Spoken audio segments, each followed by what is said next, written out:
अच्छा लग रहा है? आज कोशिश की है कि आपके जैसा थोड़ा बन करके आओ। ठीक लग रहा है ना? बहुत बहुत धन्यवाद है। यही कला संस्कृति है, यही झारखंड है। और आप अगर अलग अलग हिस्सों में जाएंगे, आप अलग अलग हिस्सों में जाएंगे तो आपको कहीं ना कहीं हमारी आदिवासी संस्कृति की एक अलग अलग खुशबू आपको दिखाई देगी, पहचान दिखाई देगी। चाहे आप कपड़ों में देखें, चाहे आप कला संस्कृति में देखें, चाहे आप हमारे पूजा करने की पद्धति को देखें। ये झारखंड इतना खूबसूरत है, इतना सुंदर है कि हमारे यहाँ सरहुल हो, कर्मा हो, सोहराय हो, हम सभी लोग इसे मिलजुल करके मनाते हैं। और कहीं ना कहीं एक मिट्टी की सौंधी खुशबू आती है। कहीं ना कहीं हमारे हरे हरे पेड़, हमारे पहाड़ हमें बहुत कुछ सिखाते हैं। हमारी प्रकृति हमें बहुत कुछ सिखाती है। हमारी आदिवासी संस्कृति में हमारे भगवान हमारे प्रकृति होते हैं। आज जहां हम पेड़ों की पूजा करते हैं, बुरु पहाड़ की पूजा करते हैं, धरती की पूजा करते हैं, नदियां की पूजा करते हैं, ये क्या है? ये हमारे प्रकृति है जो हमें जीवन देते हैं। और हमारी मानव जाति को ये समझना होगा कि हम लोग बरसों बरस पहले ही हम जानते थे कि अपनी धरती को, अपने वृक्ष को, अपने पहाड़ों को, नदियों को, अपनी प्रकृति को किस तरीके से संजो करके चलना है। और मैं समझती हूं कि हमारी पहचान, हमारी कला, हमारी संस्कृति हमारा गुमान है, हमारी भाषा बोली हमारी गुमान है। अगर हम अपनी कुड़ुक भाषा को ही ले लें, आपको मैं बताना चाहूंगी, हमारे आदरणीय मुख्यमंत्री जी ने पत्र लिखा है कि हमारी कुड़ुक भाषा को संविधान की 8वीं अनुसूची में लाया जाए। और वो लड़ते रहेंगे, और वो लड़ते रहेंगे तब तक जब तक हमारी भाषा, हमारी समृद्धि, हमारी संस्कृति को पहचान नहीं मिल जाए। हमारी आने वाली पीढ़ी क्या सीखेगी जब हमारी अपनी भाषा, बोलने वाली भाषा ही अगर नहीं बचेगी? तो आप आश्वस्त रहिएगा, हेमंत सोरेन जी हमारे आदिवासियत को बखूबी से जानते हैं, पहचानते हैं और इसको निरंतर आगे बढ़ने का काम करते हैं। और मैं आपको साथ ही साथ ये जरूर बताना चाहूंगी कि हमारे विपक्षी लोग किस तरीके से त्रस्त हो गए हैं। इनको कभी भी झारखंड की झारखंडियत पसंद ही नहीं आती है। अगर मैं आपको बताना चाहूं, 2014 में जब इनकी सरकार बनी थी, 16 होते होते इन्होंने क्या किया? हमारे अल्पसंख्यक विद्यालयों में शिक्षकों की बहाली बंद कर दी।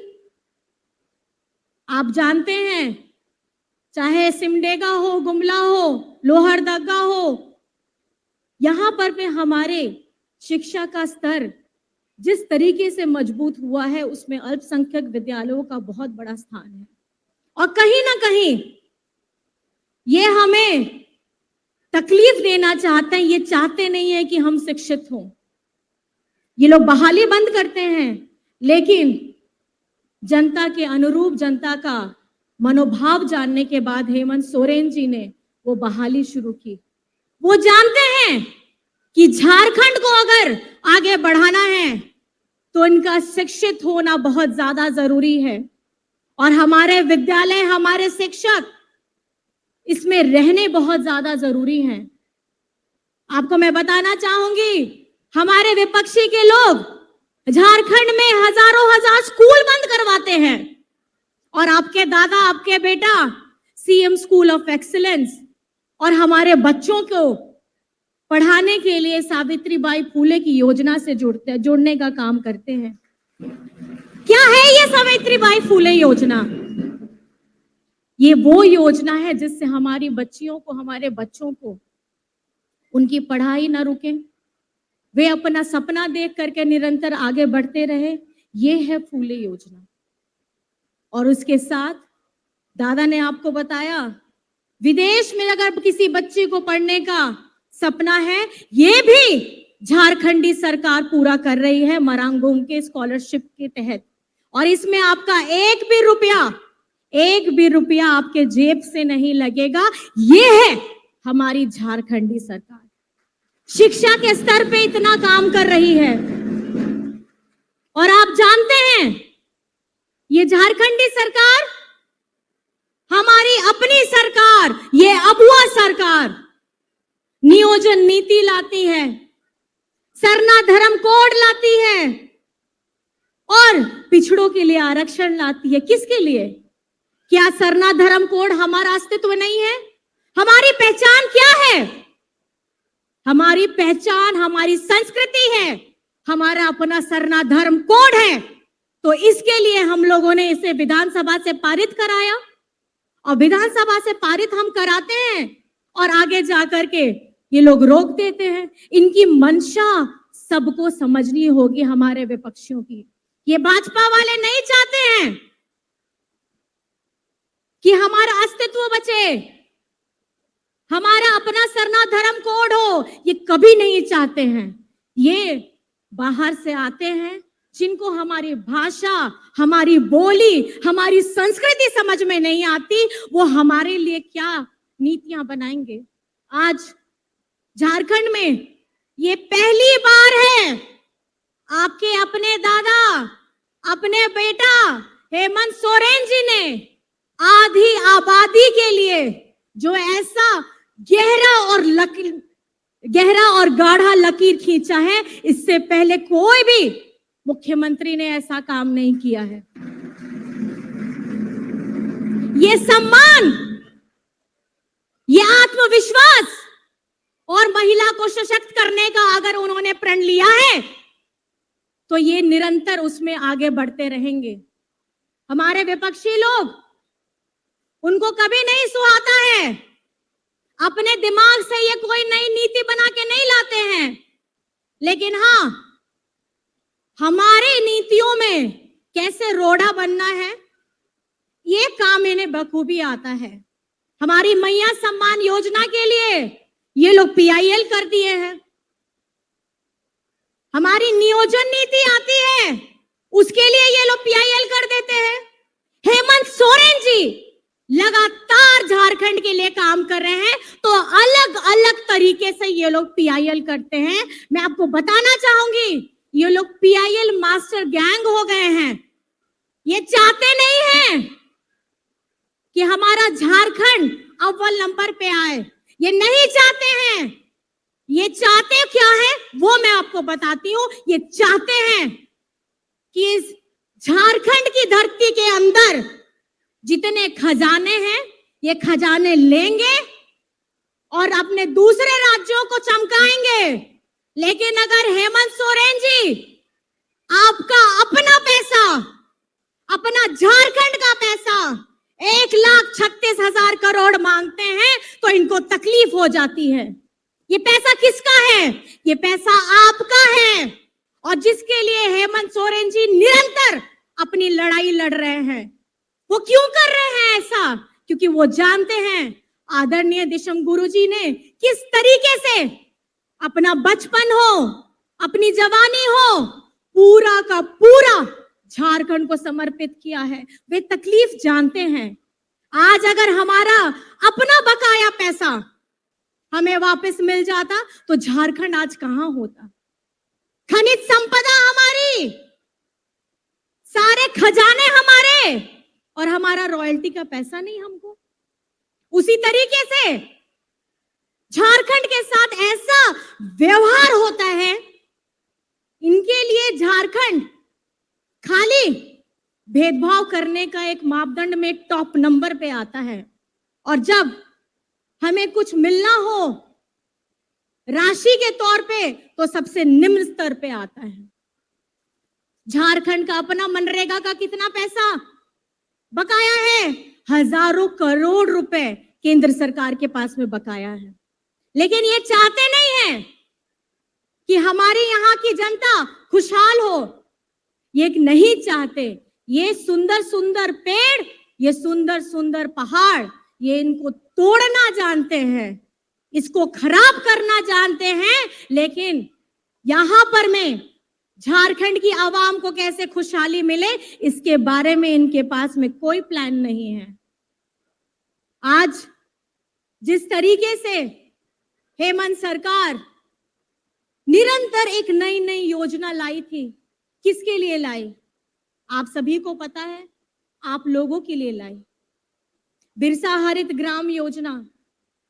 क्या है ये बिरसा हरित ग्राम योजना? आप हेमंत जी की सोच को अगर पकड़ने की कोशिश करेंगे, उसकी गहराई में जाने की कोशिश करेंगे तो आपको समझ में आएगा। चाहे हमारी महिलाएं गर्भावस्था में हो, चाहे वे वृद्धावस्था में हो या दिव्यांग हो, उनके लिए भी ये योजना है। जानते हैं शारीरिक श्रम बहुत ज्यादा नहीं हो सकता है इस अवस्था में, उनके लिए बिरसा हरित ग्राम योजना है। आम के बागान लगाइए, फलदार पौधे लगाइए, एकड़ एकड़ जमीन में उसकी देख रेख कर सकती हैं। बहुत ज्यादा शारीरिक श्रम की जरूरत नहीं होती, और उसकी देख रेख करने के लिए भी ये झारखंडी सरकार राशि देती है। तो आप समझ सकते हैं, अगर आप उम्र के किसी भी पड़ाव में हैं, झारखंड में आप कोई ना कोई योजना के साथ जरूर जुड़े हुए रहेंगे। ये सोच है माननीय हेमंत सोरेन जी की।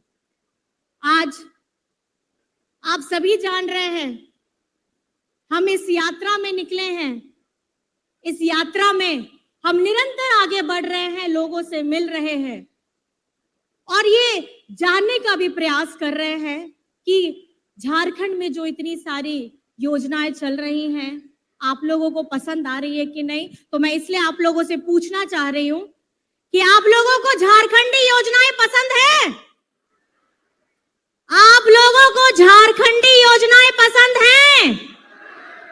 पसंद है? मैया सम्मान योजना पसंद है? बिरसा हरित ग्राम योजना पसंद है? हमारी सावित्रीबाई फूले योजना पसंद है? अबुआ आवास योजना पसंद है हमारी? और मैं क्या करूं, गिनतियां तो बहुत लंबी हैं, आप लोग भी थक जाइएगा, लेकिन एक खुशहाल जो सौगात मिली है, हमारी आदरणीय कृषि मंत्री जी भी है, दीपिका पांडे जी भी हैं, उनके ही विभाग से हजारों किसानों को उनकी ऋण माफी हुई है। हर एक किसान की 2 लाख की ऋण ये माफी हुई है। और ये कौन सोचता है? ये आपका अपनी सरकार हेमंत सोरेन जी सोचते हैं। और केंद्र में बैठी सरकार क्या करती है?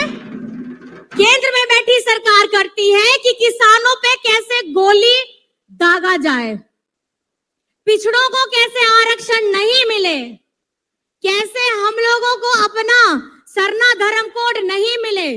ये वे लोग हैं जो कभी भी ये नहीं चाहते हैं कि आप सशक्त बने, जमीनी स्तर पे आप सशक्त बने, ये कभी आपको मजबूत होने देना नहीं चाहते हैं। इसलिए मैं आप सभी को ये कहना चाहूंगी कि शिक्षित होइए, अपने हक अधिकार को के बारे में जानने का प्रयास करिए, उसके लिए लड़ने के लिए तैयार रहिए। तो मैं आपसे पूछना चाहूंगी, आप हेमंत सोरेन जी के साथ में हैं? आप हेमंत सोरेन जी के साथ में हैं? आप इस अपनी अबुआ सरकार के साथ में हैं? बहुत बहुत धन्यवाद है, क्योंकि यही ताकत, आपकी यही ऊर्जा हमें अपनी यात्रा को आगे बढ़ाने में निरंतर सहयोग करती रहती है और आगे भी हमें इस यात्रा को बढ़ाना है। अपनी इन्हीं बातों से मैं अपनी बातों को समाप्त करती हूँ। आप सभी यहाँ आए हैं और आपने इत्मीनान से हमारी बातों को सुना है, इसके लिए मैं तहे दिल से आपका धन्यवाद करना चाहती हूँ, आपका आभार करना चाहती हूँ और सभी को मेरी तरफ से झारखंडी जोहार कर